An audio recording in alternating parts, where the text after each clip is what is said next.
Welcome everyone to a Saturday with a special guest, Ajahn Minister. This is not Ajahn Kovilo. He's still traveling. So they did both work on Stillness Flowing together. They were the two editors, the monastic editors. So Aya or Ajahn was instrumental in getting that book. If you don't know which book that is, it's the really, really big one. That's utterly worth reading. It was a year of editing, right? Something like that. Ajahn's visiting us from Australia, and we're very, very grateful. We went on alms round at Pasadi Vihara yesterday, and tomorrow Aya's going up to Port Townsend with Ayananda Bodhi. And those who haven't gone to the day-longs up in Port Townsend at Parayana Vihara should consider it. It's just a beautiful opportunity to be with a wonderful teacher up there. And additionally, just to note, Ayananda Bodhi will be teaching a half-day long retreat November 1st, the Saturday after this one, in the afternoon. So you can have a whole day of Dharma nonstop, people. That's extra good. So we have so many announcements today. Let's get into it. Devin and Christine, would you please begin?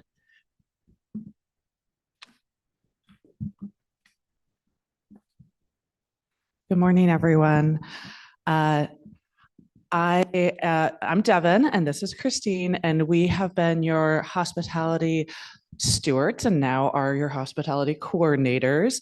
And we are announcing a change to how we're handling hospitality for visitors. So our community has been growing, and we have been so blessed to have wonderful people wanting to come and practice with us from around the world. And so we need to have a method to connect people that's a little bit more efficient than people emailing me and Christine, and then we email back and forth. And so we are starting a channel on both the WhatsApp and Discord. And people who have been kind enough to offer to be hosts in the past, we will be sending you a message later today to invite you to join those channels. If you have not been a host in the past, but you've been thinking about it, we'd be happy to talk to you after the gathering. It is one of the most wonderful and rewarding forms of dana that we can offer, opening our homes to spend quality time connecting with practitioners who are coming here from around the world. I have benefited greatly. I'm happy to tell you about it. And it doesn't mean that you have to have any sort of specific setup, any sort of space that you have, and an open heart to try and welcome people is so appreciated. So there is going to be a section of the webpage describing how to navigate hosting. There's instructions on the channels as well, and we're available to discuss it in a bit more detail. But please do consider hosting and look for those invites if you have been a host in the past. Thank you.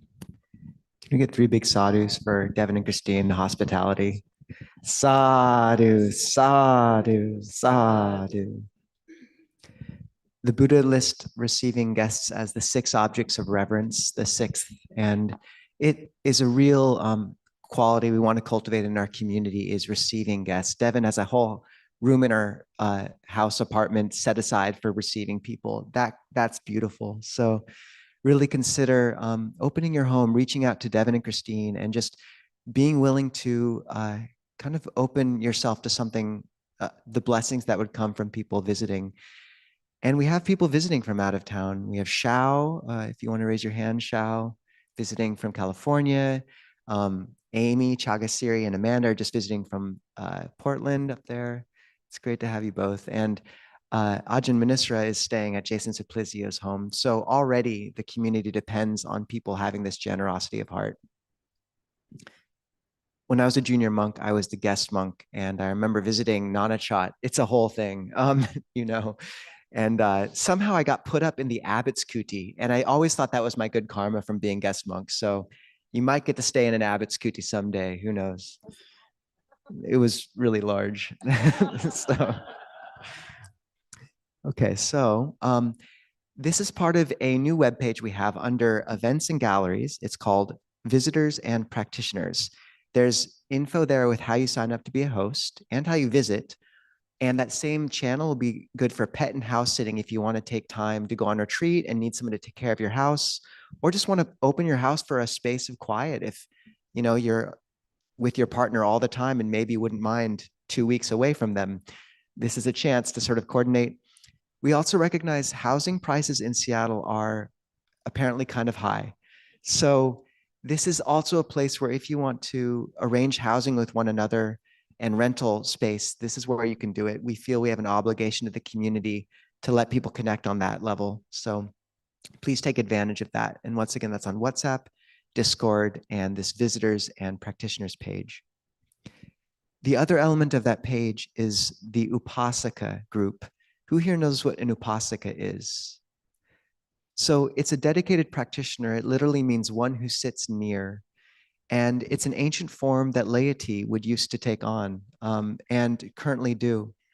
The baseline is the 5 precepts, but there's a huge structure of a Buddhist life, which it all encompasses. And on that visitors and practitioners page, Ajahn Kohli and I put a lot of care and many others into creating a framework for what that would look like in each of a person's life.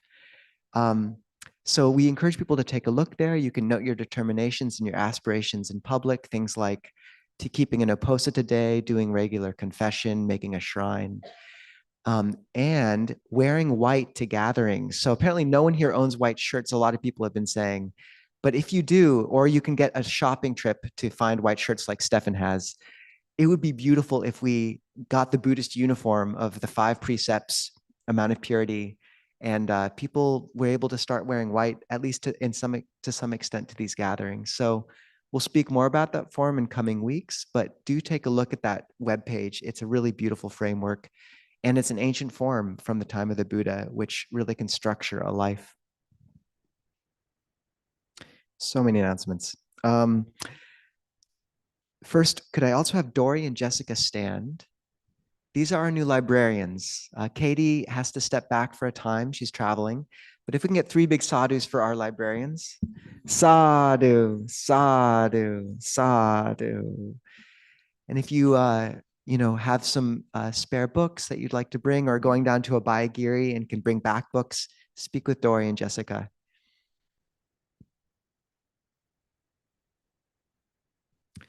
Next week, we do not have an in-person gathering. It'll be just online. So no gathering next week in person.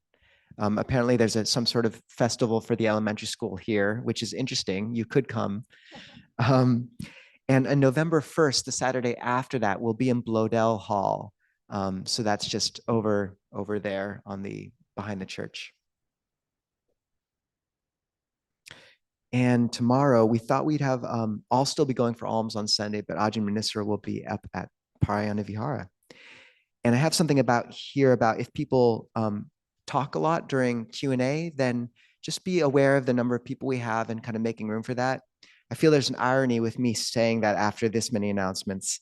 So we'll just move on to introducing Ajahn Manisra. Thank you all for your patience with all that.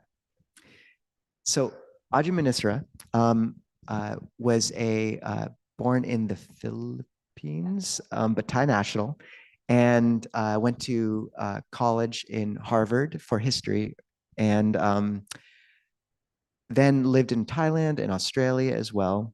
Apparently she, when she was here, really took in, November is the season for Thanksgiving. In Australia, it's Loy Gatone. And then in Australia now, it's just, Thailand. In Australia, it's just bushfire season. So she's ordained as a full bhikkhuni in 2012. And that is very senior and is one of this kind of pioneering first wave of Theravada bhikkhunis. Not quite, second wave. But we're very blessed to have her. And just thank you so much, Ajahn, for joining us. 3 big Clear Mountain sadhus for Ajahn, because that's what we do. Sadhu, sadhu, sadhu.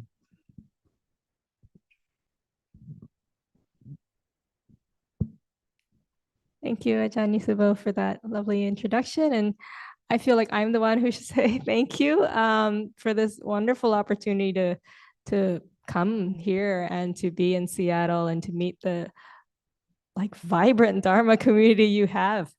And also I have been a beneficiary of the hospitality of many people, whether it's being housed or being driven to and fro. And I'm talking like 2.5 hours to Townsend, things like that, or not just like a 5-minute drive. So I feel deeply grateful for all of that because I've had a ball these past few days, and yeah. So I'm not I'm not sure. You'll have to prod me along as to what am I doing next. We're doing guided meditation now, or? Let's go with guided. Okay. Long announcements. We'll do chanting. Okay. All right. So many of you are probably already half meditating, and anyone who'd like to adjust their posture, this is a good time to do that.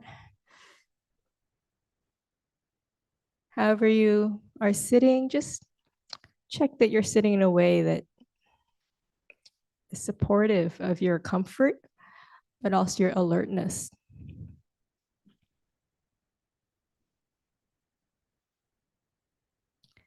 And then just check in with your face, because that's just the thing that will tell us how our mind feels. See if there's any tension anywhere. And then take this opportunity to relax all of it, part by part, at your own pace.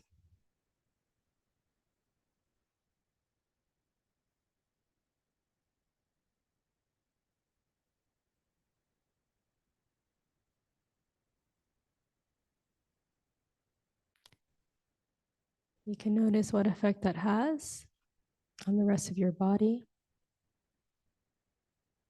and also your mind.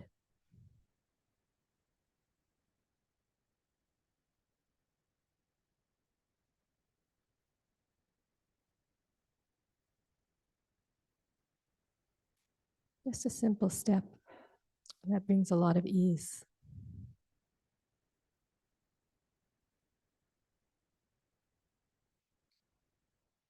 And now we can just feel ourselves sitting in this large, expansive, spacious,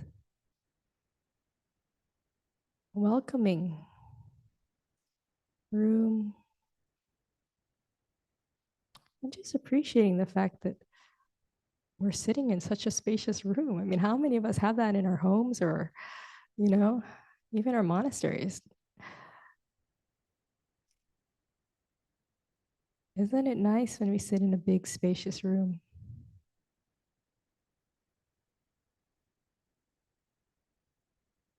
Doesn't that instantly make our heart more spacious and feeling?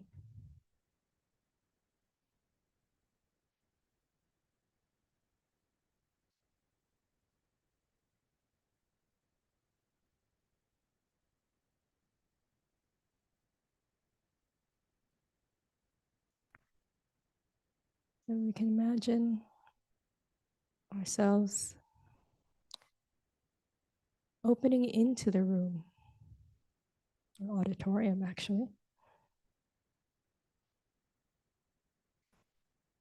Opening up to all the people sitting around us, whether we've met them or not, know their name or not. We can sense ourselves opening our hearts to everybody.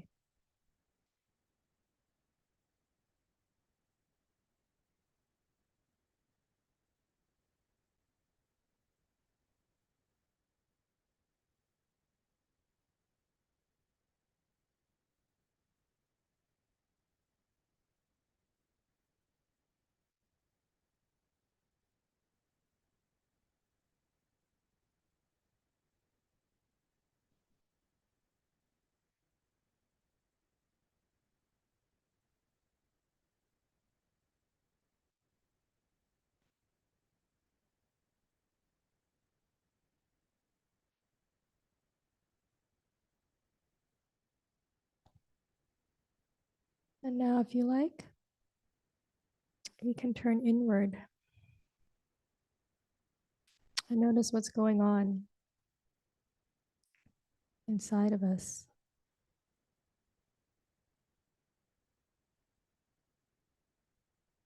Are there any particular feelings that might be bubbling there, or even under the surface? Haven't had the time maybe to let them out. Here's the time.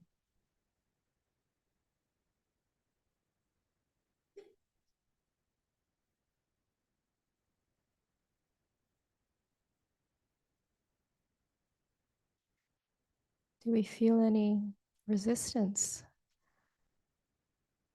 to any of it? Whether it's a difficult or unpleasant type of feeling, or strangely enough, even a joyous type of experience.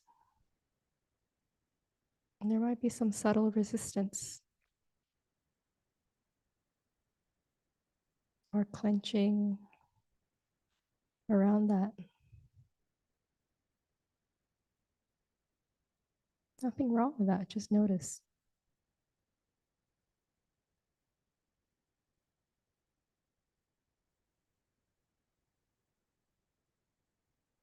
And see if we can open to it.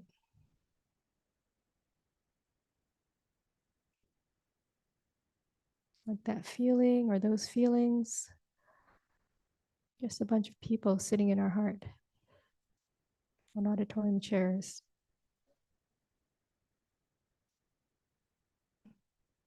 Letting the big space open up around them.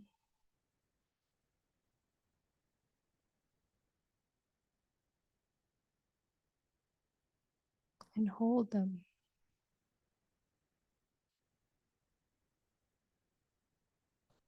In a kind of warm, wide kind of embrace, not a suffocating one.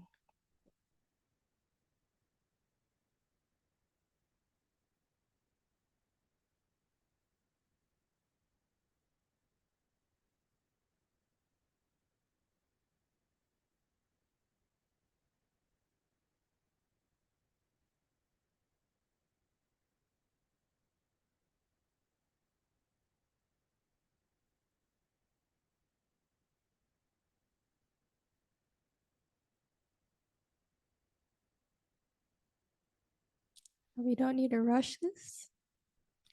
It's not like we can just fling open a window open. Sometimes we need to just slowly open up the way a flower does. You can watch it for days. It still hasn't opened up. It takes its time. So we take our time, however much we need.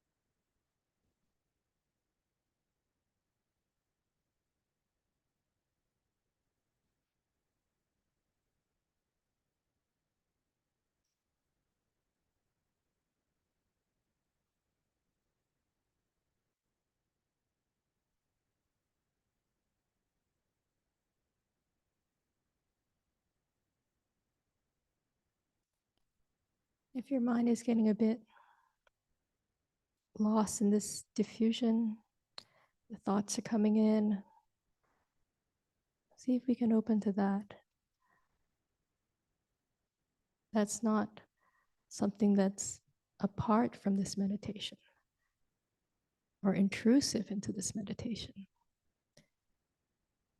It's just something else to be open and welcoming to.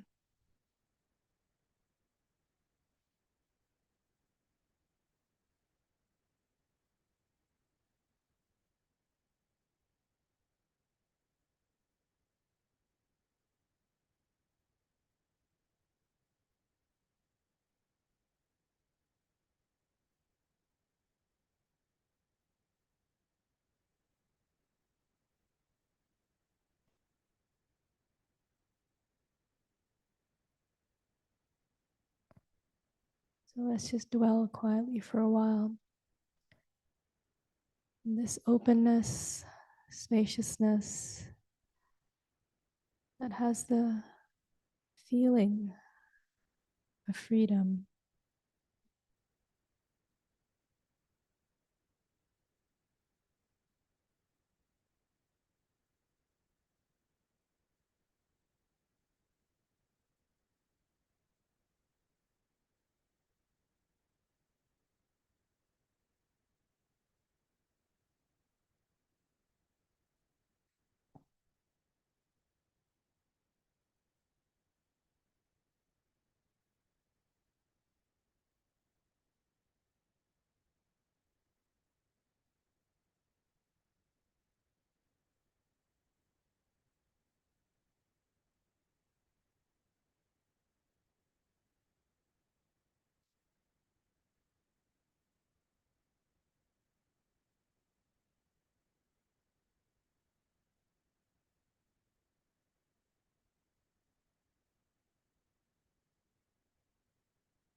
As we draw close to the end of the meditation time,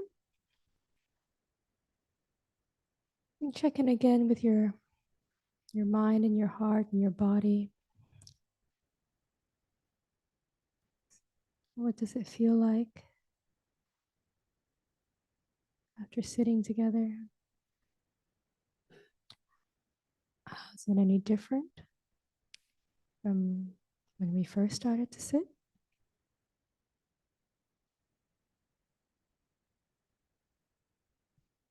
You can ask yourself why. Don't have to write a dissertation about it, just what comes up in your mind when you ask why.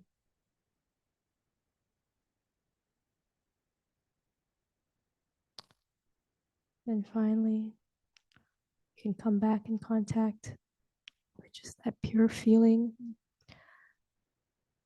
perhaps of greater ease, of quiet, space, whatever it is for you.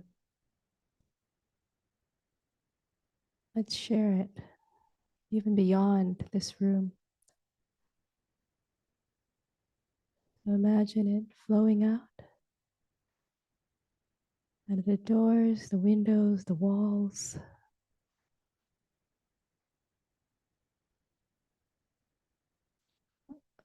to the area in front of you,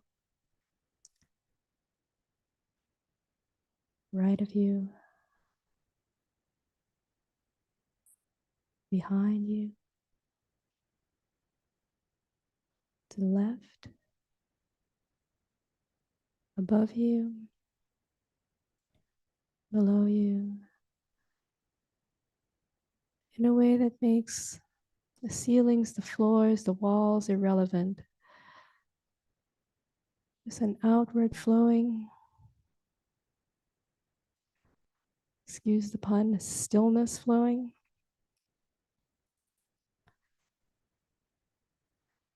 A kindness flowing, a freedom flowing.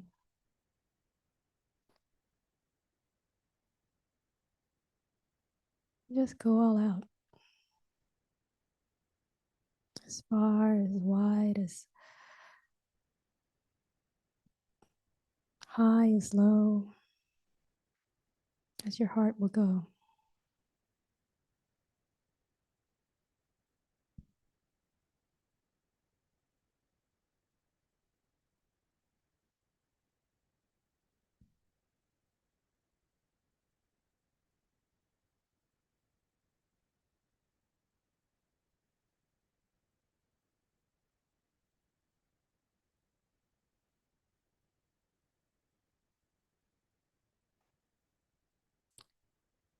If we had more time, you could enjoy this for even however long you like when you meditate at home. But for now, let's draw our minds back into this room, back inside your body.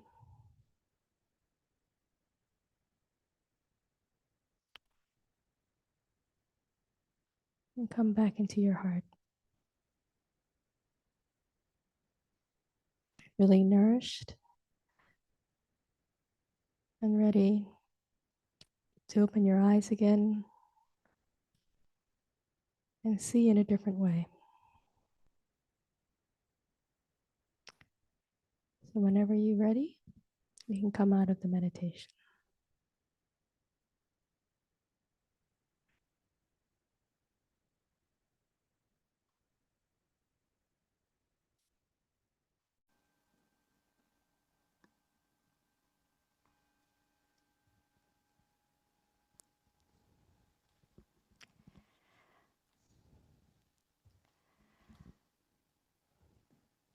So do I hand over to the MC? We have a requester for a Dhamma talk, I think. Yes. So if you'd like to follow along, that's on page 124 of the chanting book. And we start by bowing 3 times.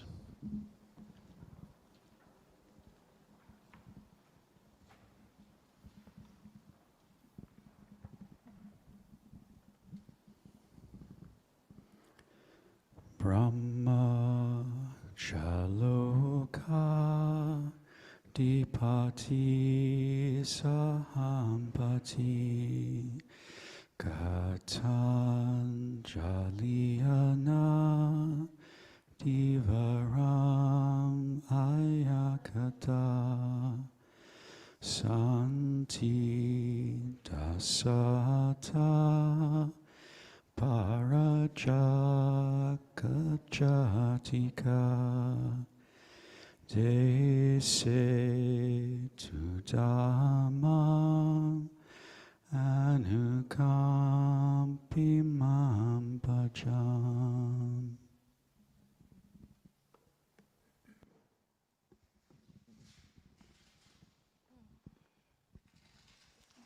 was beautiful. reminds me of, as Ajahn you suppose probably familiar with how they do that in Thailand. Exactly the same tune, slightly different pronunciation. And it's all very lofty, but of course, my little mind always thinks when it starts, it sounds like Humpty Dumpty. There's that part that's like Humpty, and I'm always like Dumpty. Anyway, so now I should do something like proper, like Namo Tassa. Namo Tassa Bhagavato Arahato Samma Sambuddhassa. Namo Tassa Bhagavato Arahato Samma Sambuddhassa. Namo Tassa Bhagavato Arahato Samma Sambuddhassa. Buddhang Dhammang Sanghang Namasami. So, what should I talk about?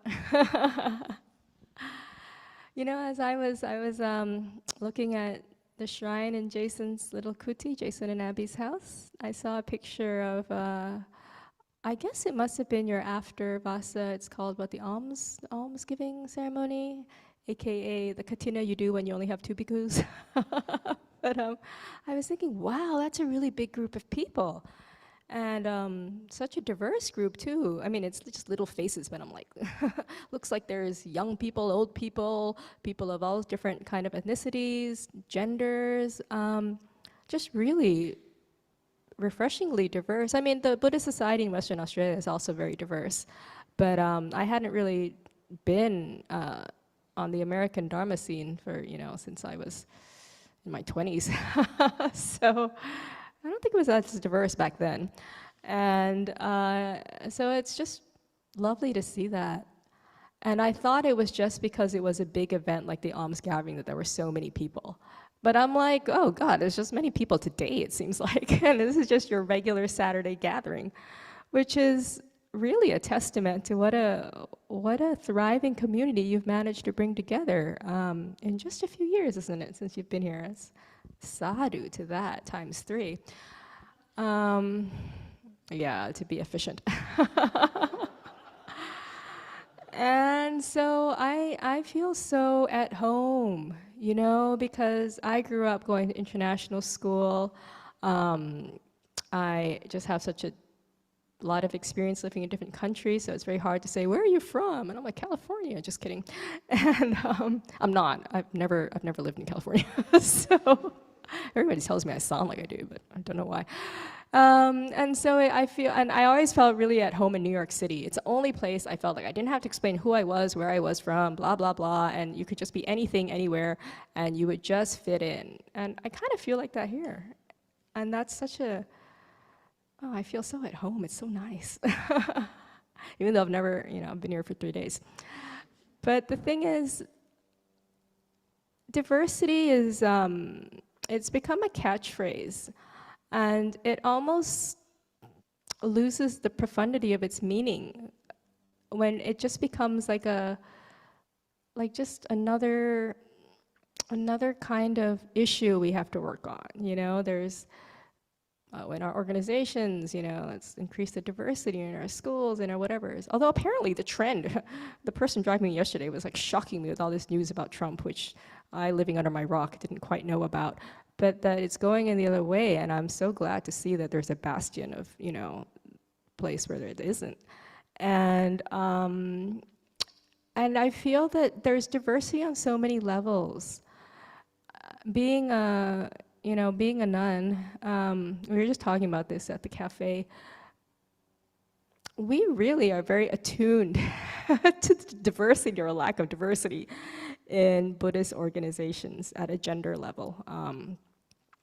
And especially in the monastic institutions that exist. And I don't really want to get into political aspects and that kind of thing, but just noticing what diversity brings into our experience, not just as an ideal, not just as a sort of like a concept or as some kind of political goal that or agenda that we're trying to work towards, but why? What's the point? Is it just to have a nice photo at the alms gathering that's like, look, everybody's represented, yeah, or what? And part of my answer, came the other day when I want to go there again. See, I thought I would just go visit Aya Nandabodhi once, but I'm like, oh, she's so cool. Can I come again? And that's just it. I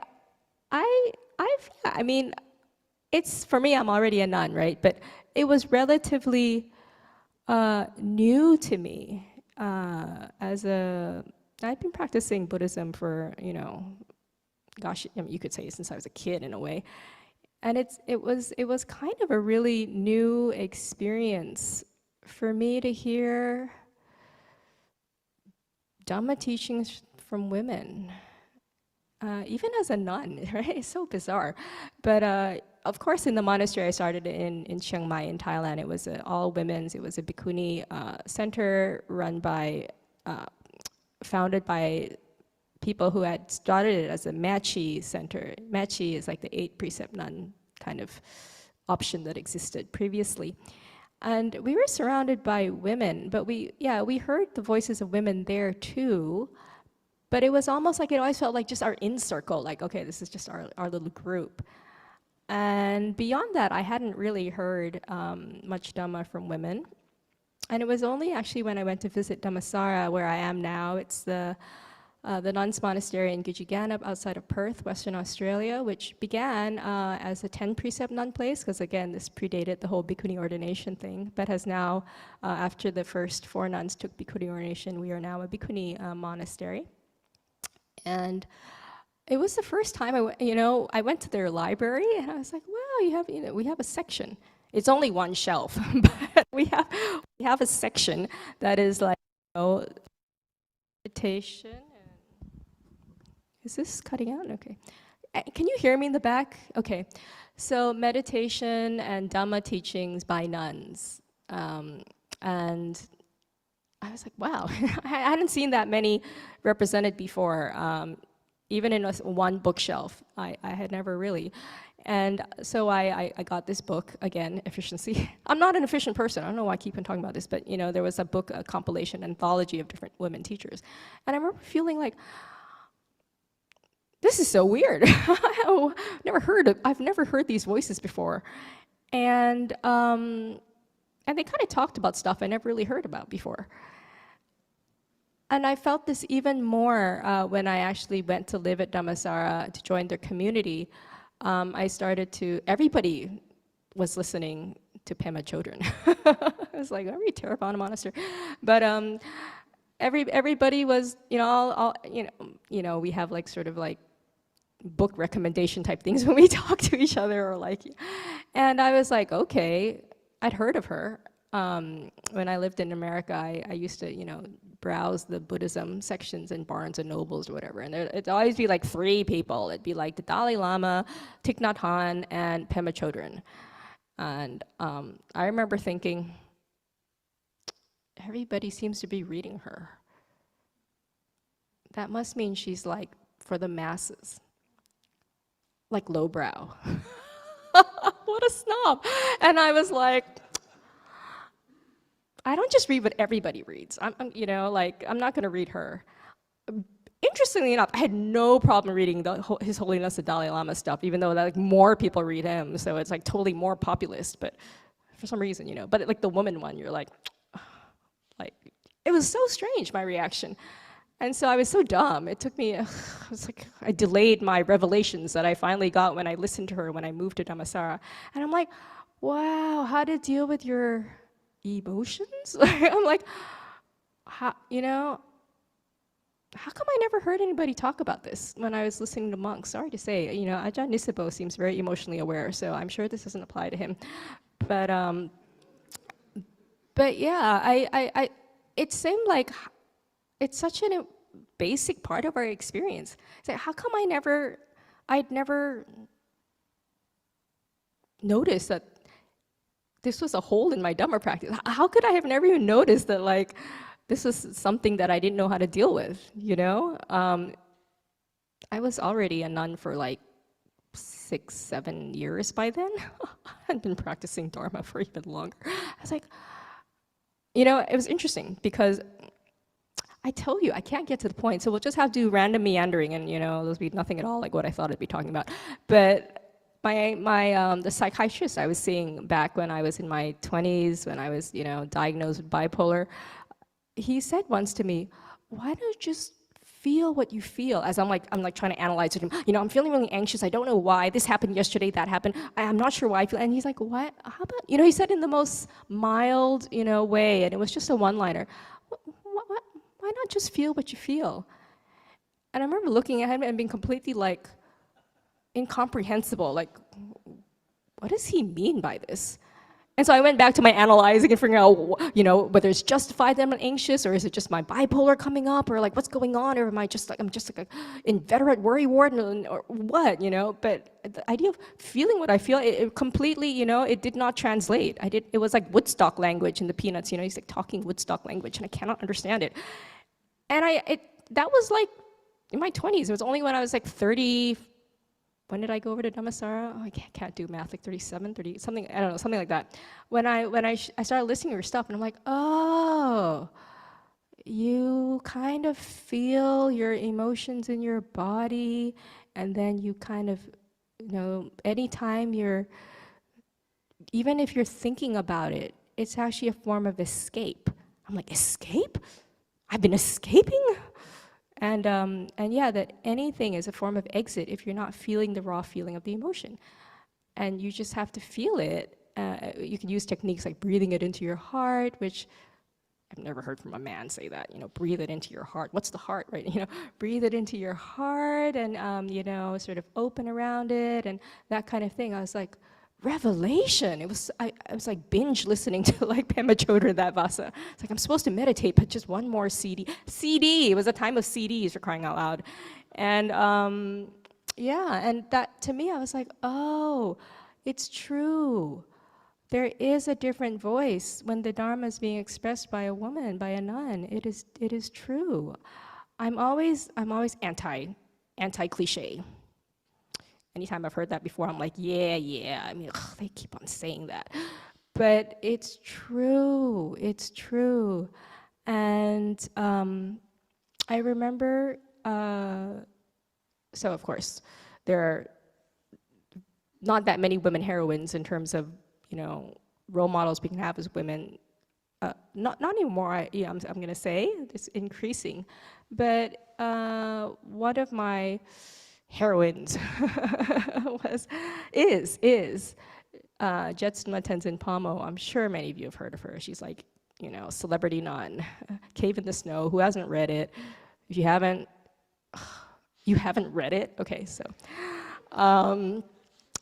then I remember watching this video clip of her on YouTube. It was very short, but she said something to this effect that, we have never heard the voice of the Dharma, a female voice of the Dharma, and we wouldn't know what it would say.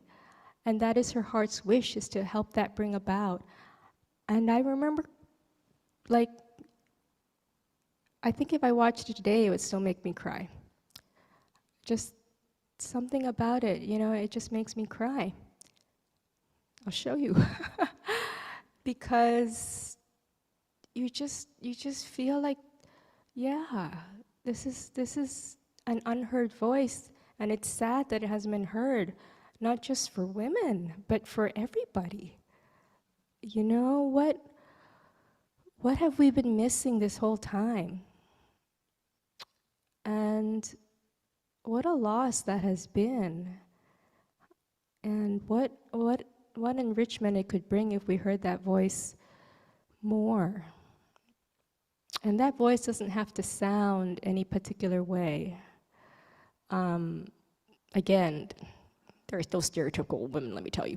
And it's something, but there's something to be expressed that's different because our experience is different, first of all. And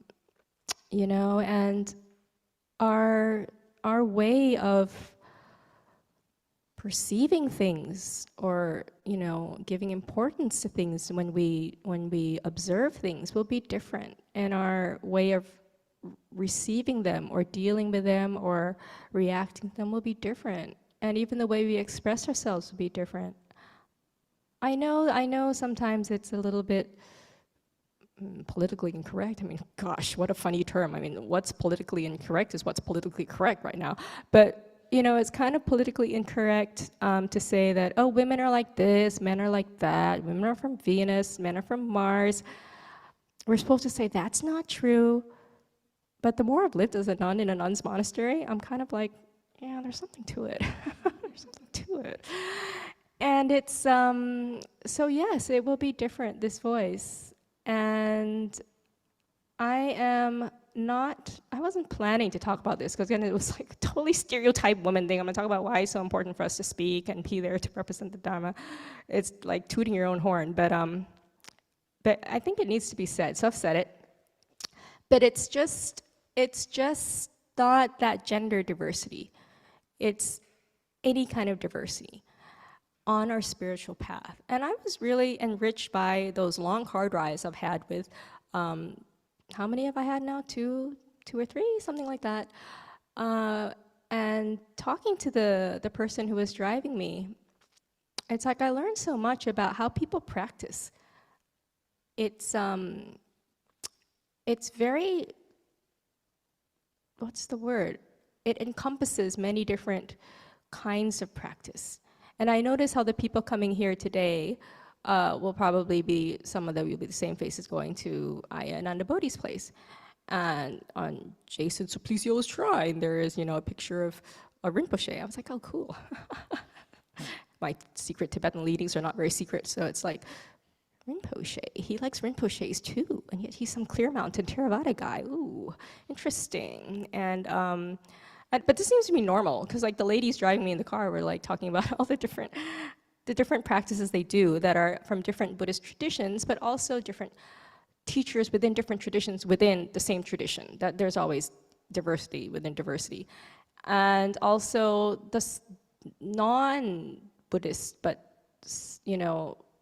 things related to mind, whether it's somatic therapy, whether it's some kind of psychotherapy, whether it's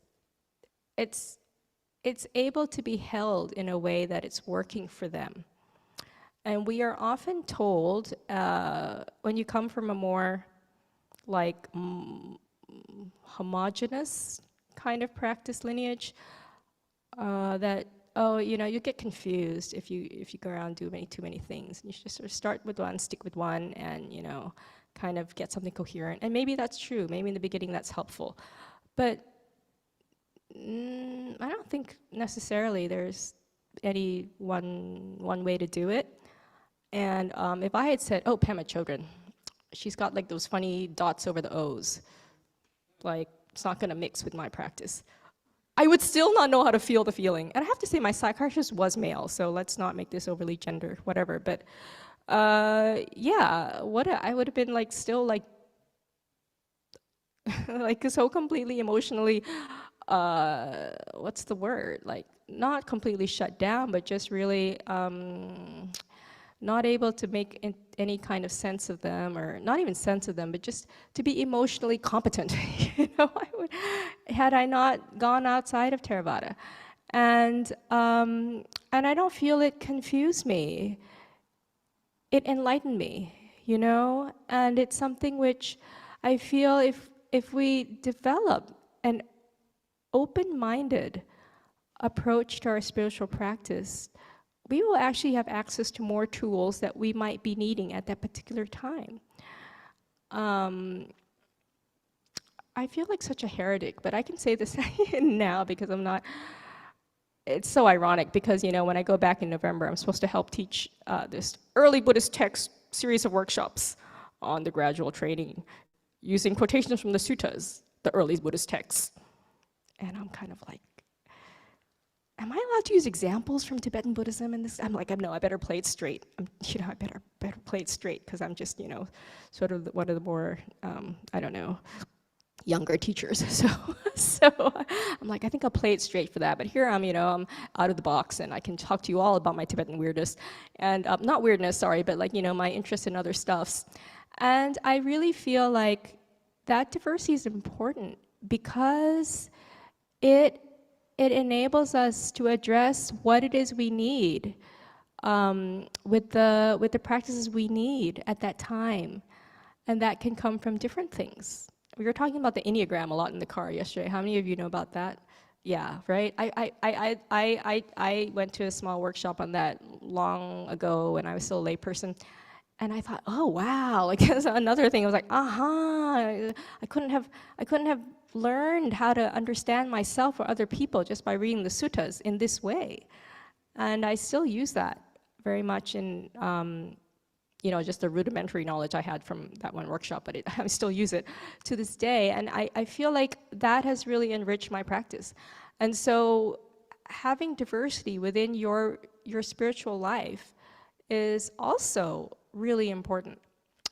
And to be able to be open to that, I have a deep fear of becoming parochial. So I notice what I always do, wherever I am, it's like I'm always kind of like half, my nose is in the book and something half outside of wherever I am. So when I was in Thailand at a nun's monastery, that was not, it wasn't, we don't have a lineage, right? So we weren't necessarily like a forest tradition or non-forest tradition. We were just kind of whatever it is the teacher wanted to teach us. And she sort of had a somewhat Burmese meditation background and was sort of somewhat versed. I think she was, somewhat Abhidhammic in her, but she also really loved the suttas, and so she taught a lot from the suttas, and so it was kind of like a mix, but there was a lot of study going on in that monastery, and a lot of like programs for the lay people. It was a very active monastery. And I'd be like, I want to be in a meditative monastery, and I don't know about all this Abhidhamma stuff. I don't want to draw these circles, and I don't get it. And so I would be like secretly listening to Ajahn Brahm, in my off time. And when I have a chance or personal retreat, I just pretend I'm in Western Australia, and I like listen to his talks, and I meditate the way he teaches and all this stuff. And I thought that's because that's my true Dharma home.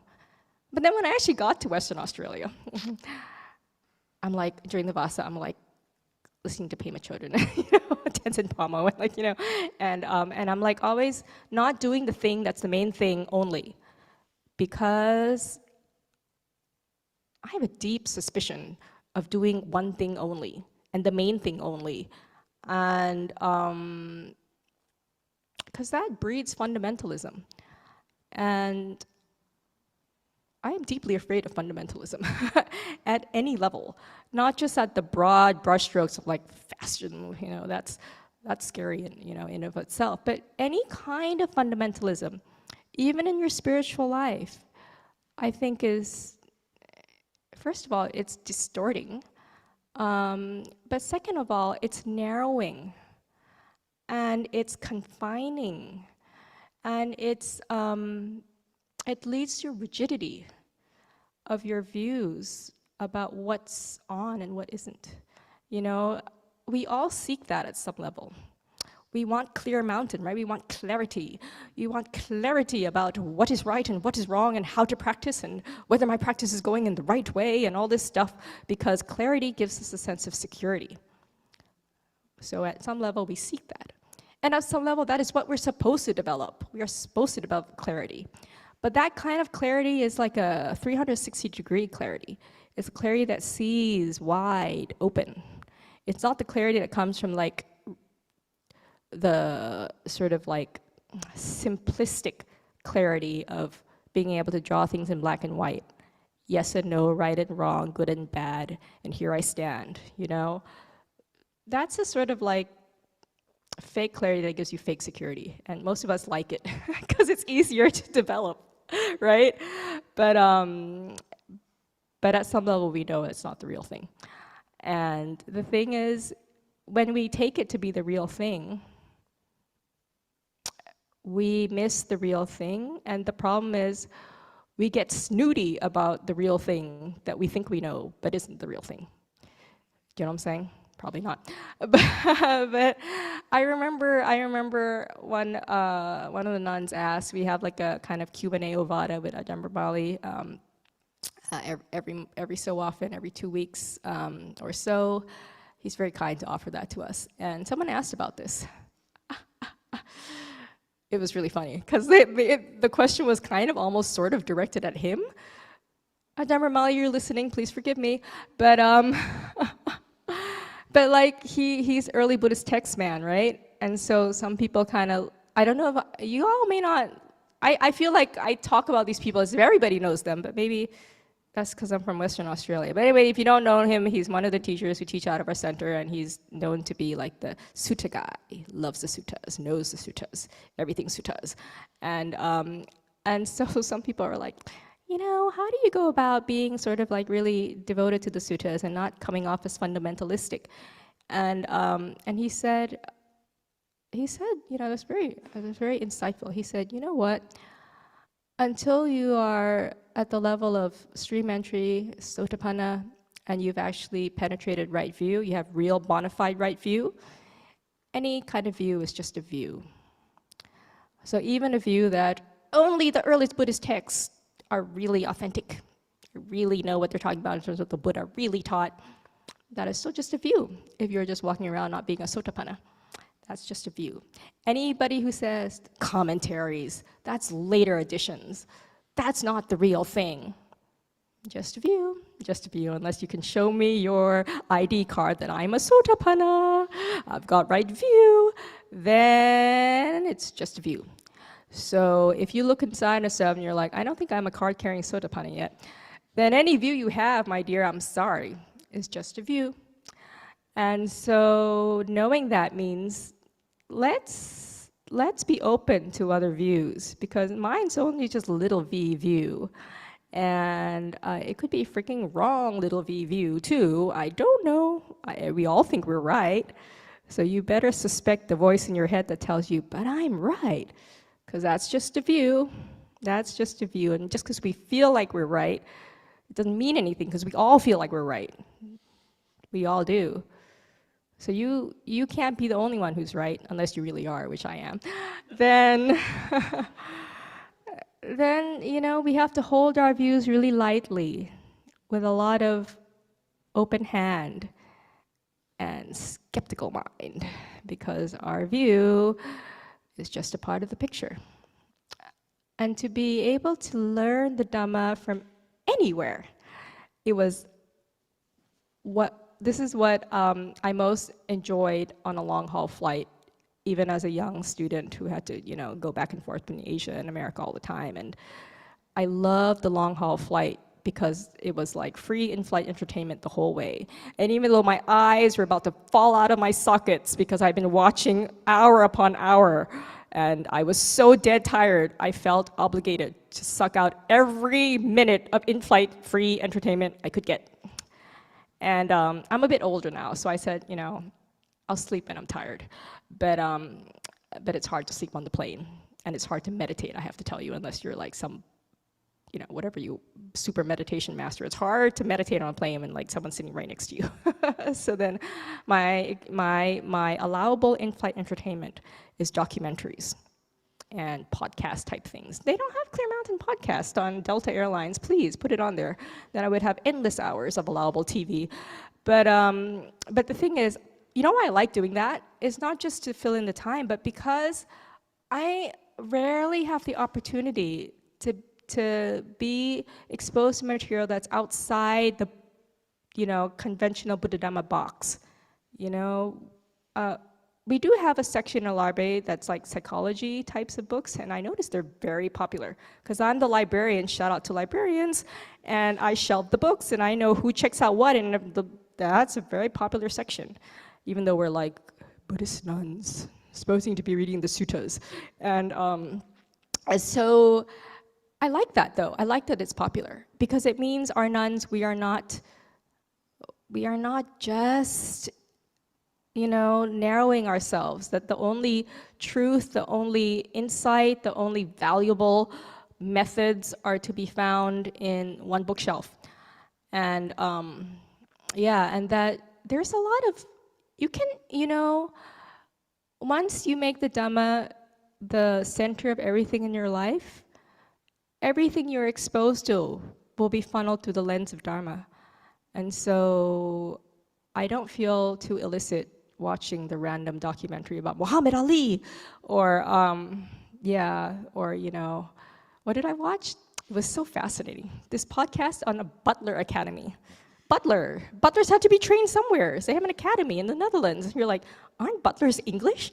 But no, in the Netherlands, apparently is the elite butler academy. And you're like, butlers. What do I know about butlers? I've never had a butler. But they're often in movies and novels because butlers are sort of like, they're a symbol of something. And what is that something? Well, these butlers were telling me in this podcast that their life is a life of basically putting others before themselves. It's a life of service.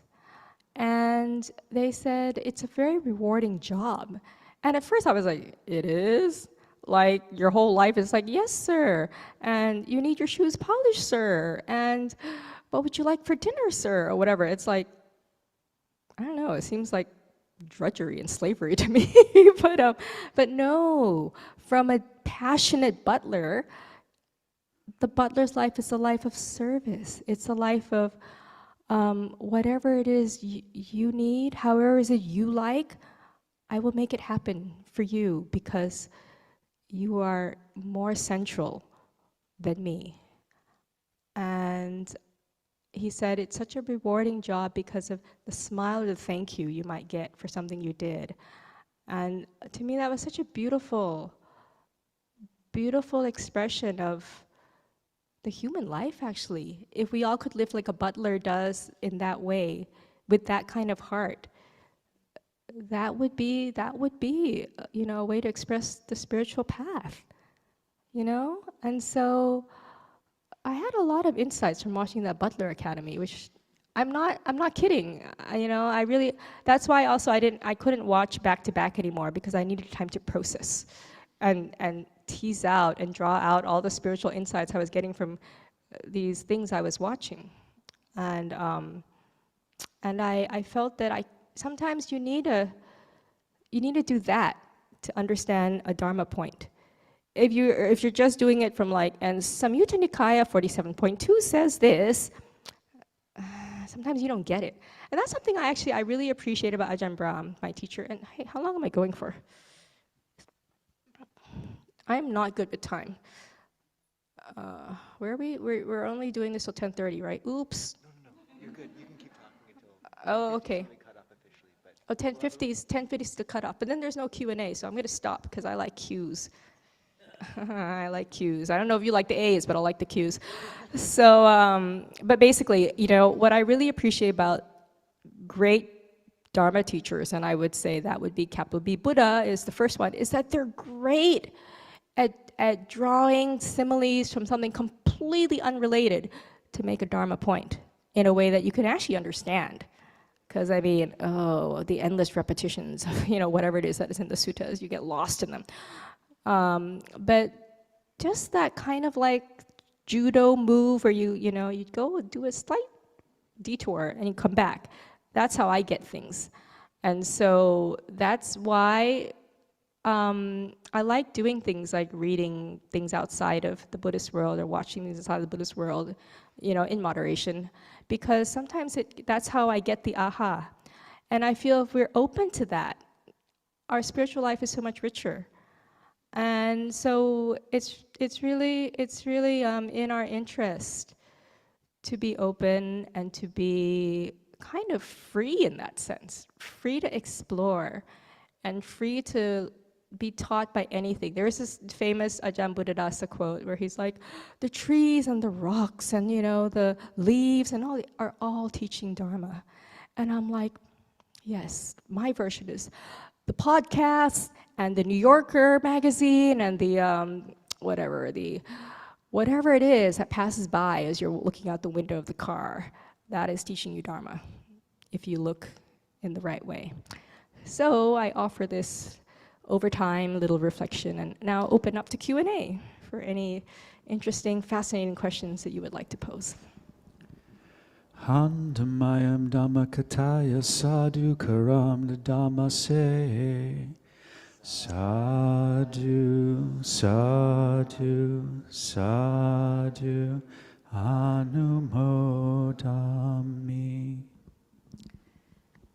Okay, so do you call on people or do I call on people? I call on people. Who's the people, please? Do you want a mic? She'll get a mic right Okay.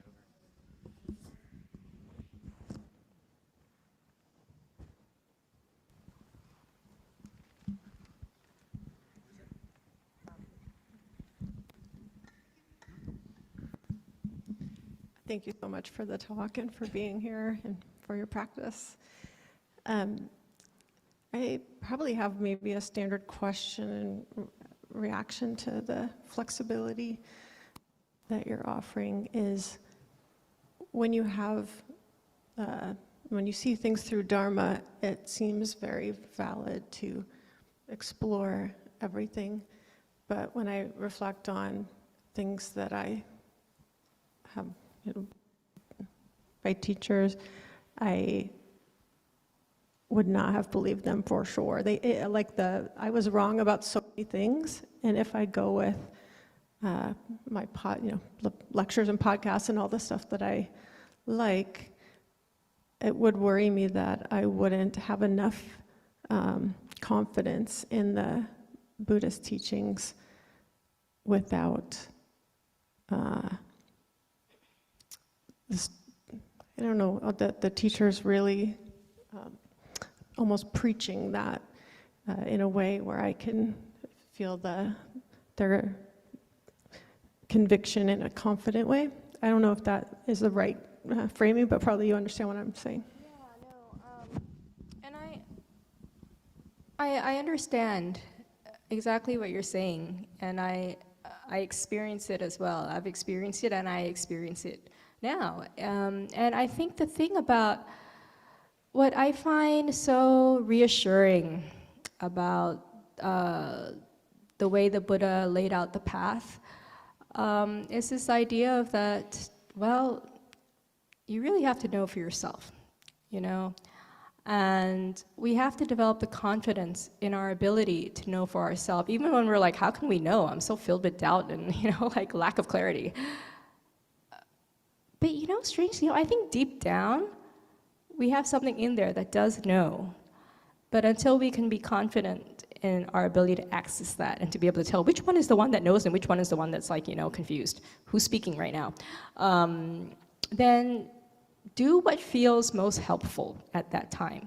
So in the beginning, I too was so confused. And even within Theravada Buddhist world, there's so many conflicting ideas about how to practice, what's right, what's wrong, that I was like, I just want to find my teacher, capital T teacher, will just, I can just follow what he says for a while, for a long while. But, I need a bit of mooring, some kind of anchoring. And that's what I needed at the time. And so I said to the universe, APB on capital T teacher.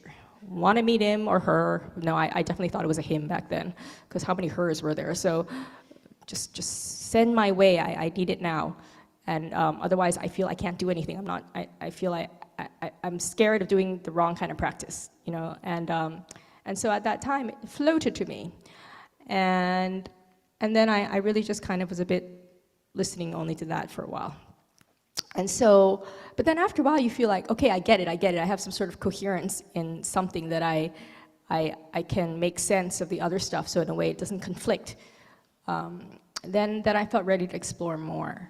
But I always use as my sort of cross-reference is it working for me? Is it helping me actually develop more wholesome mind states, less unwholesome mind states? This is such an easy litmus test. And I felt that we can only actually feel our way through this path, because what is right for anybody at any particular time will be different. And no one else can really tell you, even a psychic teacher, believe me, I've chased many psychic teachers, and they've always sent me back to myself in the sense that it never worked out where that I was like looking for like, tell me if I'm practicing right. I never got the answer from them. And so it's like, oh, I forgot to ask him to confirm my practice, you know. It's like, oh, too late. And so then I really felt, you know, at the end of the day, it comes back to, is it working for you? Is listening only to, you know, something quite limited for now working for you? And is going casting the net wide only confusing you more? Then don't cast the net wide right now. But if after a while you feel a bit confined or you're a bit curious about, well, what does someone else say about this? I'm not saying my teacher is wrong, but anyway, I can't believe him until I actually know for myself anyway. So I mean, at the end of the day, it boils down to me actually being able to understand it for myself. So then explore, and if that's helpful for you, then keep doing it. And if it's not, then stop. You know, there's always this kind of flexibility in the sense of you are the captain of your ship. So you can steer in whatever direction, drop anchor when you want to, pull up anchor when you want to, send out little exploration boats when you want to, or feel you need to. And that's very freeing and empowering because we all want to know if we're doing it wrong, don't we? And are we on the path, off the path, near the path, you know? And over time, I've been developing confidence that I do know, even in my most confused states, there is something inside me that is still sane and knows, it knows. And I can still connect with that, even when my mind is really not in its clear space. So imagine when it's in its clear space. So we have to cultivate that ability to tell which is that clear voice and to trust that we have it, to trust that it knows. And this all sounds like gobbledygook, you know, platitude speak, but there is something to it. And I encourage you to try to develop a kind of attunement to that. And yeah, trust. I hated that word before. People always tell me to trust. I'm like, trust what? Trust what? Tell me what to trust and how to trust. But now I kind of get it. And no one can tell you how to do it. But eventually, I feel we all learn how to find that place to trust and to do it. So, trust me. Okay. Anybody else? Yes? Sorry, I don't know your name, so...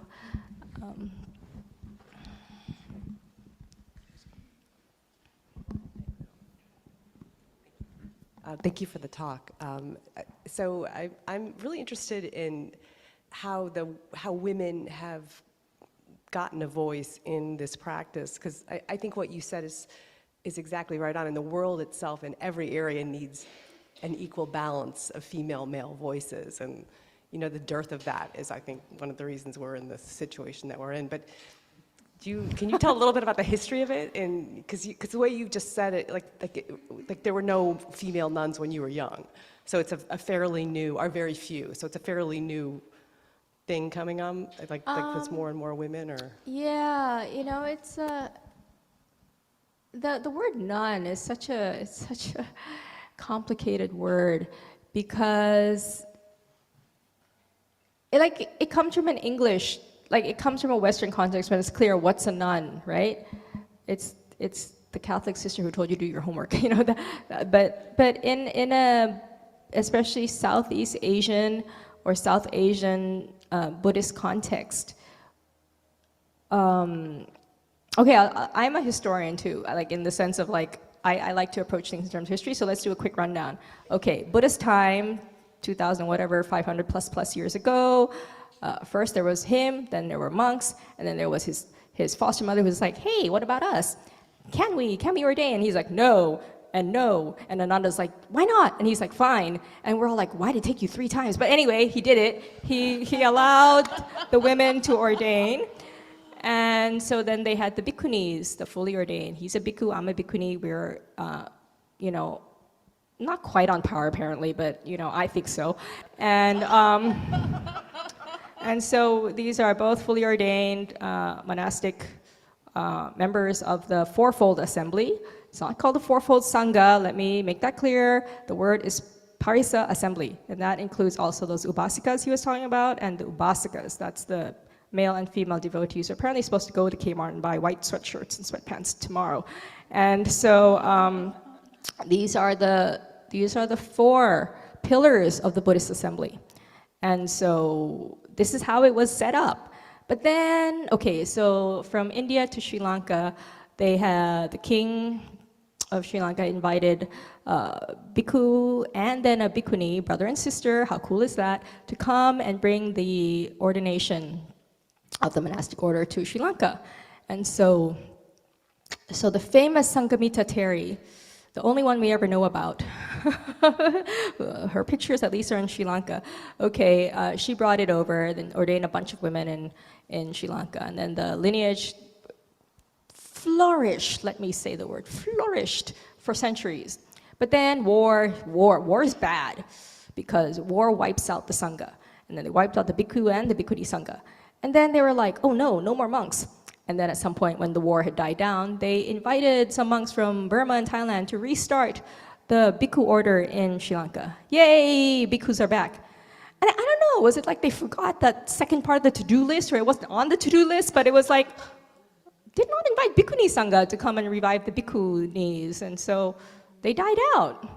It's like, I don't get it. Like, the whole society who used to have both, how could they just forget that, like, oh yeah, we need to revive the other one? It's just so strange. But then there's no historical records that explain this story. But apparently, okay, nobody remembered to do it or wanted to do it or whatever. It didn't happen. So then the bhikkhuni lineage within the Theravada, so-called, we won't go there, but anyway, we'll just call it Theravada for now. That had a sort of hiatus, a long hiatus, but not to worry, because Buddhism had also spread to East Asia, China, all these places. And in China, just like in the original Sri Lanka, who said that we're progressive? Okay, way back then, the societies were like, okay, we'll invite monks, and then we'll invite nuns. We will also start the nuns order in East Asia, in China, all these places. And so they invited a nun from where? From where? Sri Lanka. So it was actually some, nice Sri Lankan looking person who went all the way to China, learned Chinese so that they could do the ordination in a way that both sides understand. I spent years trying to learn Chinese. I couldn't learn Chinese properly. And this Sri Lankan nun managed to learn Chinese and conduct the ordination. And then they had all these, nuns in East Asia that have continued that lineage unbroken until this time. And then, so back in the mid-1990s, 1996, there was sort of a growing movement where some Sri Lankan lay devotees, especially this one very sort of, devoted woman named Ranjini da Silva, she and, well, not just her, but because there's a biography about her, you can look it up. That's why I mentioned her name. So she and a bunch of people, they were trying to revive it. They convinced some 10 precept nuns who existed there to take the higher ordination. Okay, here's where we go, footnote. Explain these other nuns kind of ordinations that became available, because the bhikkhuni vehicle, the form, died out, right, in the South Asian world. It's all happening very nicely in East Asia, but this is before the day when people had planes. So you could be happy in China, but people in South Asia don't know anything about it. So there were women who want to ordain, or at least lead some kind of monastic life, devoted spiritual life, in places like Thailand, Burma, Cambodia, Sri Lanka, and they're like, the monks are like, what do we do with you? We can't give you bhikkhuni ordination, because apparently, according to Vidya, not possible. It's an interpretation, note, only an interpretation. And so they were like, oh, we want to, these women, they want to do something. So, okay, we make up a form, we call it, machi in Thailand. We, shave your head, wear something, live in a monastery, but you're not really a monastic. At least in Thailand, you're still an upasika. And in Sri Lanka, at least, they are considered really monastic, but you're not really any kind of monastic that relates to the really original form. You're a dasasila mata, a 10 precept mother. And you wear a robe, but not a patchwork robe. I was telling whoever drove me yesterday, nobody, do you notice? Do you notice my robe has like patchwork?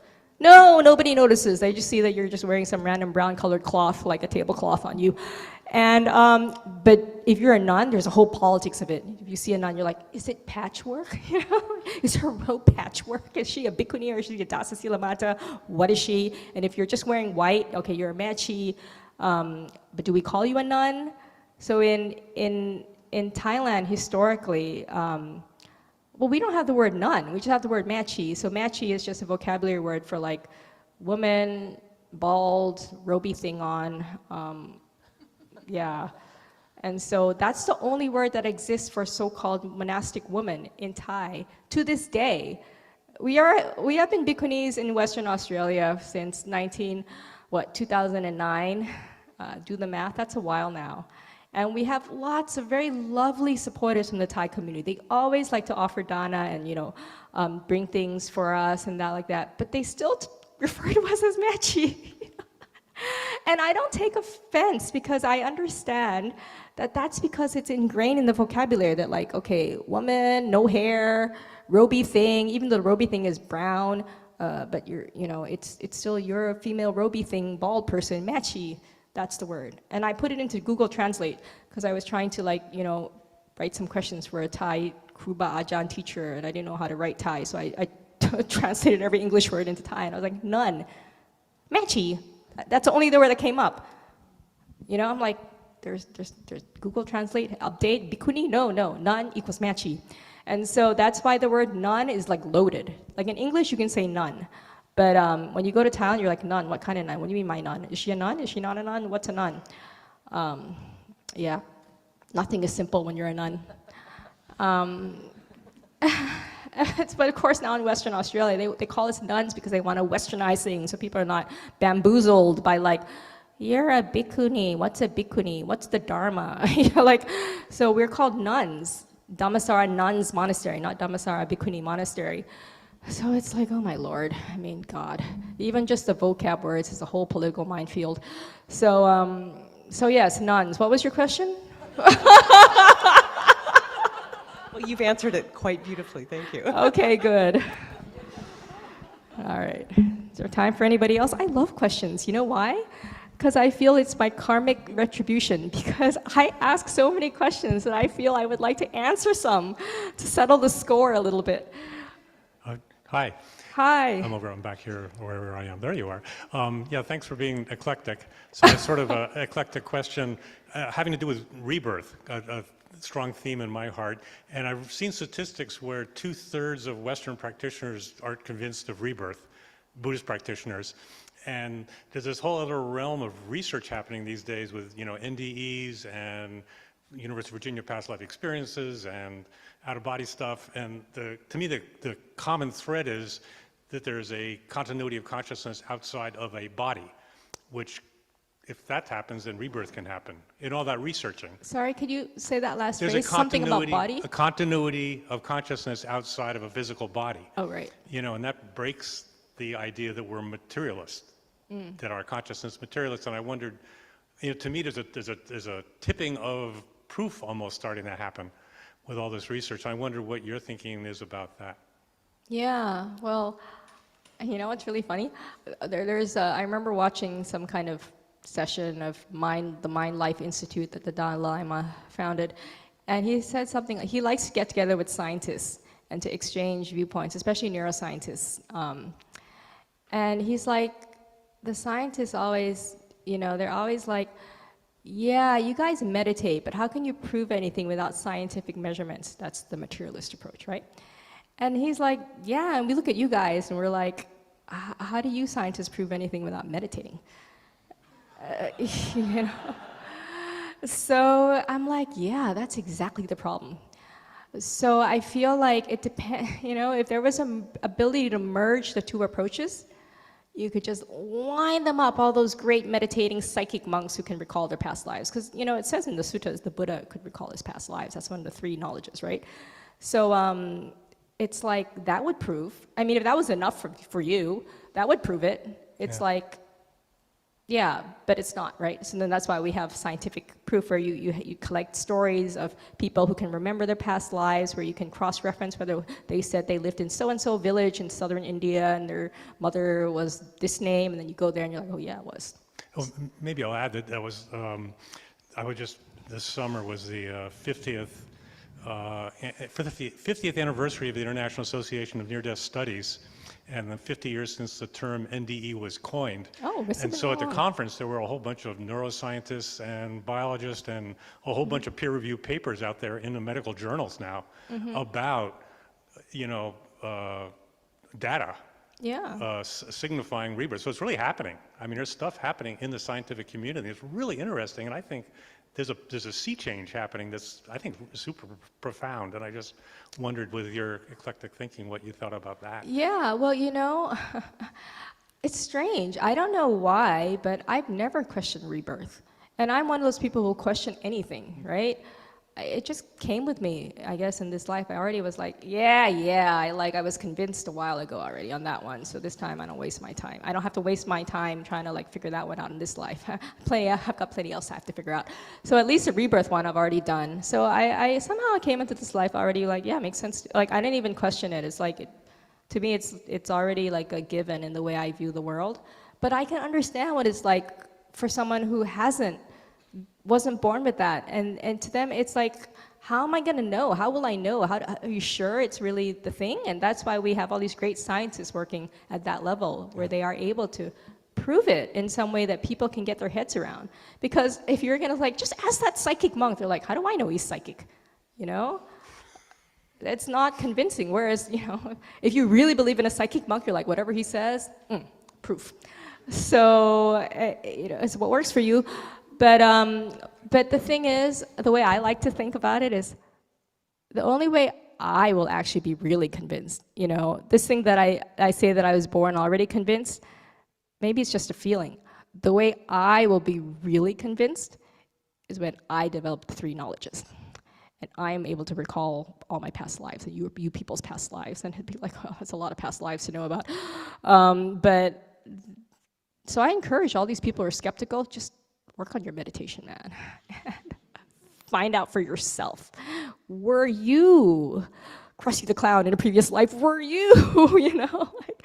And so, yeah, but in terms of, I think there is a sea change in that it's all becoming more mainstream. Like, I didn't even realize until you said that NDE is like a 50-year-old term. I thought it was like a kind of vaguish, newish thing. But no, 50 years is... people are still not convinced. So yeah, I mean, I think that it's a big question in non-traditional Buddhist kind of societies, organizations, where rebirth is a hot topic. And I say, whatever. If you find that that's too distracting for your practice, then just work on the practice. And if it works in terms of a this life kind of framework for you, it makes your life better, then great. I mean, the practice itself speaks for itself, you know? The wider context, I think, is important to keep your motivation going.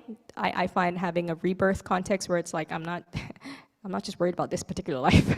There's a lot of worrying to do about all the future possible lives that could be happening. That's motivating for me.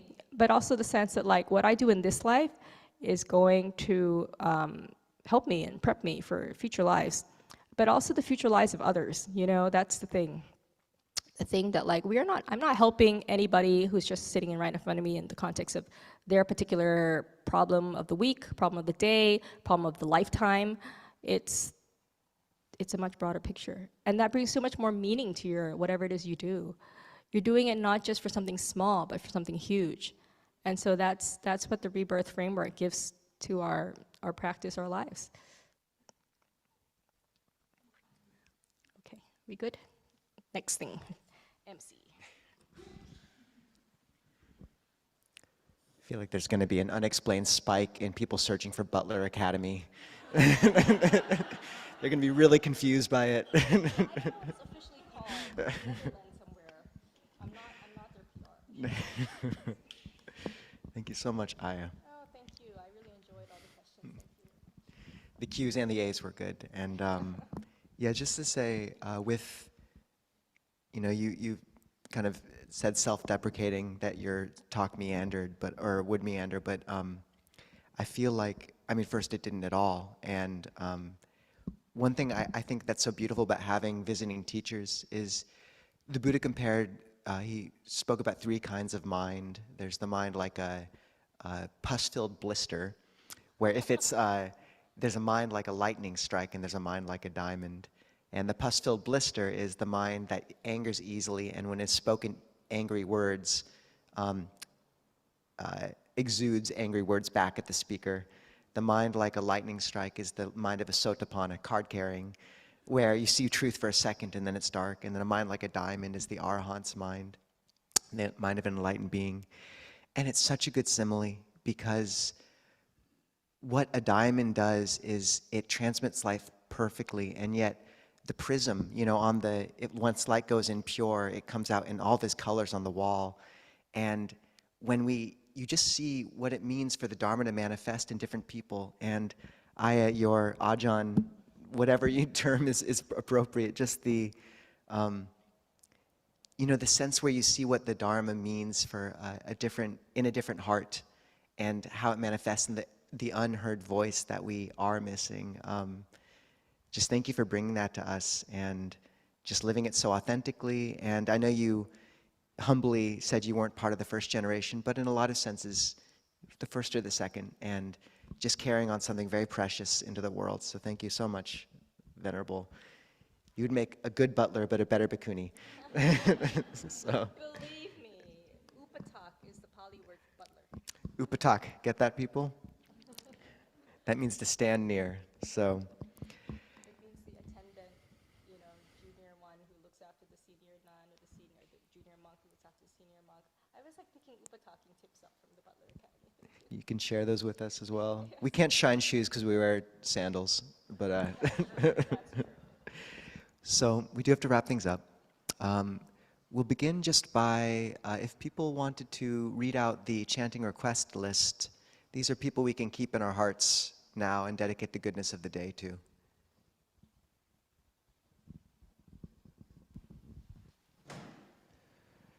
For Sahayako, dealing with cancer treatment and other health issues, spread metta from Sukawaho and Ajahns.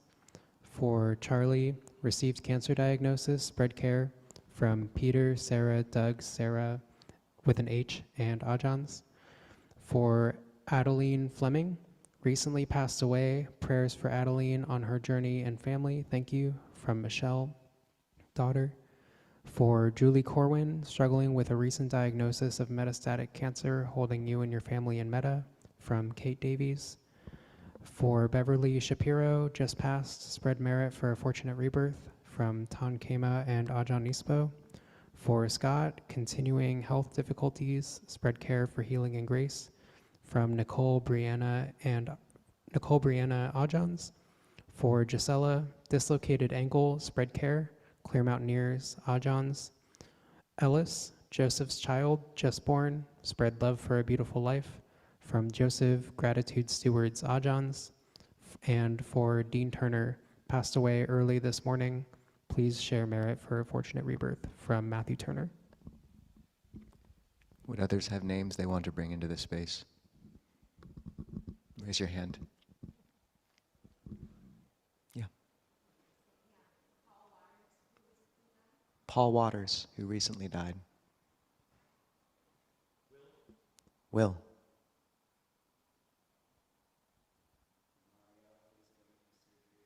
Mario, who's going through surgery.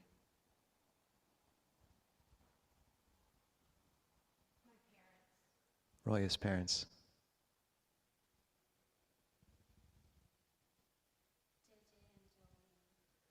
JJ and Jolene. What's her first name? Margaret. Dementia. Sid, this is our, he's not here right now, but he'll be leaving the US in 2 weeks. Aya Karunika. And to Ajahn Manisara. So we'll chant together.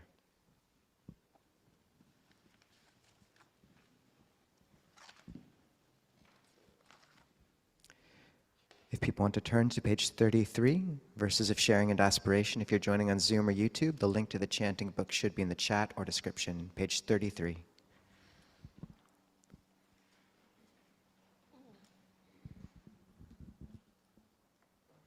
Because we don't have enough female voices. Okay. I'm not sure what translation you use, so I'll just go with it. Through the goodness that arises from my practice, may my spiritual teachers and guides of great virtue, my mother, my father, and my relatives, the sun and the moon, and all virtuous leaders of the world, may the highest gods and evil forces, celestial beings, guardian spirits of the earth, and the Lord of death, may those who are friendly, indifferent, or hostile, may all beings receive the blessings of my life. May they soon attain the threefold bliss and realize the deathless. Through the goodness that arises from my practice, and through this act of sharing, may all desires and attachments quickly cease, and all harmful states of mind, until I realize Nibbana in every kind of birth. May I have an upright mind, with mindfulness and wisdom, austerity and vigor. May the forces of delusion not take hold, nor weaken my resolve. The Buddha is my excellent refuge, unsurpassed is the protection of the Dhamma. The solitary Buddha is my noble Lord. The Sangha is my supreme support. Through the supreme power of all this, may darkness and delusion be dispelled.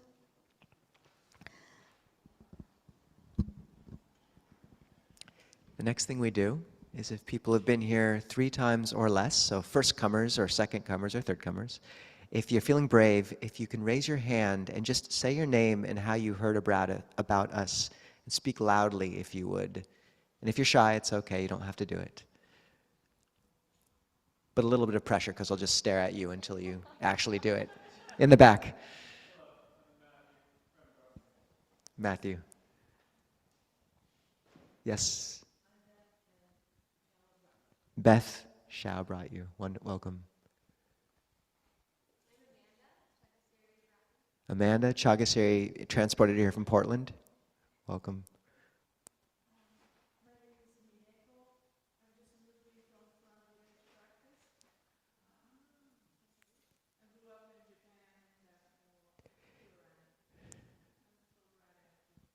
Mineko, thank you. Welcome.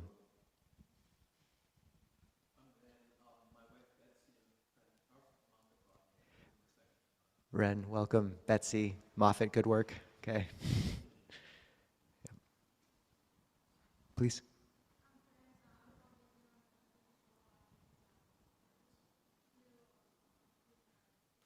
Welcome. Came to Alms Round last Sunday as well.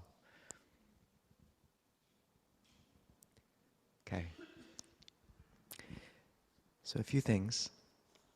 First, Milo, I believe you had an announcement. Yes, thank you. So we'll be having another men's Dhamma discussion group next week. I scheduled this before I knew the gathering was canceled, so it won't be after the gathering. It'll just be a standalone at the Capitol Hill Library. I'll post the details in WhatsApp and Discord, but it'll be 12:30 to 2 next Saturday. Thank you, Milo.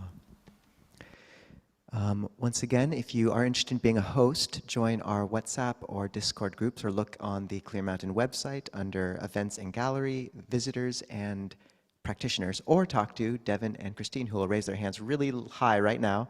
Talk to them. Also, please do consider undertaking an upasaka practice if you're interested. It's a very powerful form. It's ancient. And once again, you can find those details on the Events and Practitioners webpage. Finally, next week, once again, no in-person gathering, but we will have one on November 1st. And just to say what Ajahn Manisaro was saying with the preciousness of a chance to encounter the fourfold parissa, or assembly, is true. And this is what you are experiencing in Seattle is very rare. I think the only other place in the Theravada world where there's this confluence of bhikkhus and bhikkhunis on a regular basis is Dhammasara and Bodhinyana, where Ajahn is from. So it's really precious here. And to say, you know, Clear Mountain has a lot of support, but you can really put this faith and this kind of hope for the Bhikkhuni Sangha into practical action by supporting Pasadi Vihara in Olympia. They're having a volunteer day soon. They could use the support. They could use food. They could use people going, help them. And Parayana up in Port Townsend. So look into both of those. If you haven't joined our Discord and WhatsApp, we regularly post their events and alms round. You can support this kind of flourishing and make sure we don't just forget it on our to-do list, like in Sri Lanka that one time. So, okay. Thank you all. And let's all wave hi to Ajahn Kovilo, because maybe he'll watch this later. See you, Ajahn. We wish you were here. And Aya, we have, and by I mean Ajahn, there's so many terms, it's very confusing. We have a present for you from our community. We sort of go for whatever bags we get. So, Ajahn, do you have any final words for our community? Oh, final. I never do final words. I have lots of words. But no, I feel so blessed to have been able to come and meet you. I've heard a lot about you. We are avid fans of the Clear Mountain podcast. And yeah, I feel so touched, actually, how much you're supporting the Bhikkhunis. And I had a lot of fun yesterday when we went on alms round with Ajahn Nisabo, and he was just one of the other lady monks. That's what somebody on the street called us, the lady monks. He was just one of us. And it's, you know, it's nice for the monks to be able to be one of us. We're always thinking of wanting to be one of them, but it's nice to experience just being friends, you know? Like, that's something which, you know, even in our Western Australian context, where we have a bhikkhu monastery and a bhikkhuni monastery, we don't do that many events together.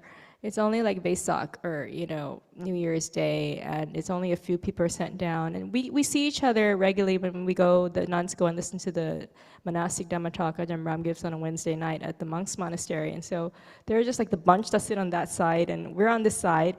And I have a vague sense of brotherhood with them.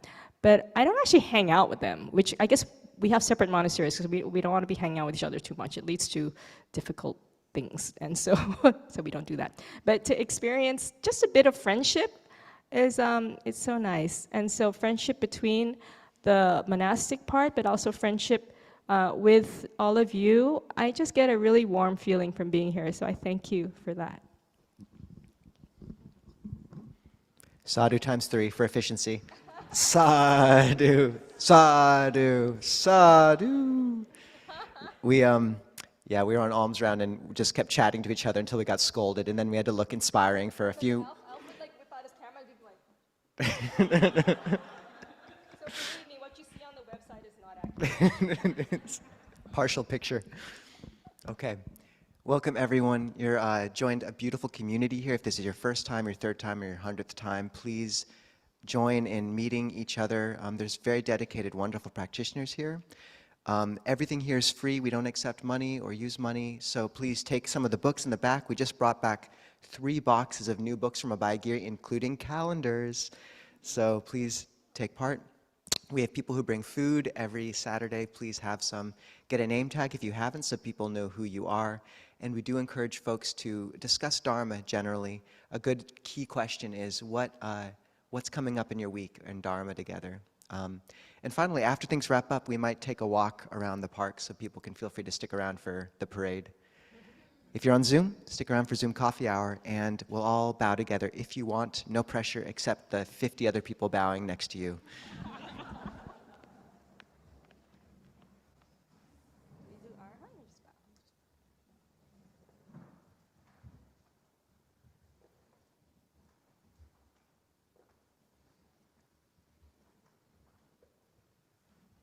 And wave goodbye to our friends on Zoom. Bye, Zoom. And you can all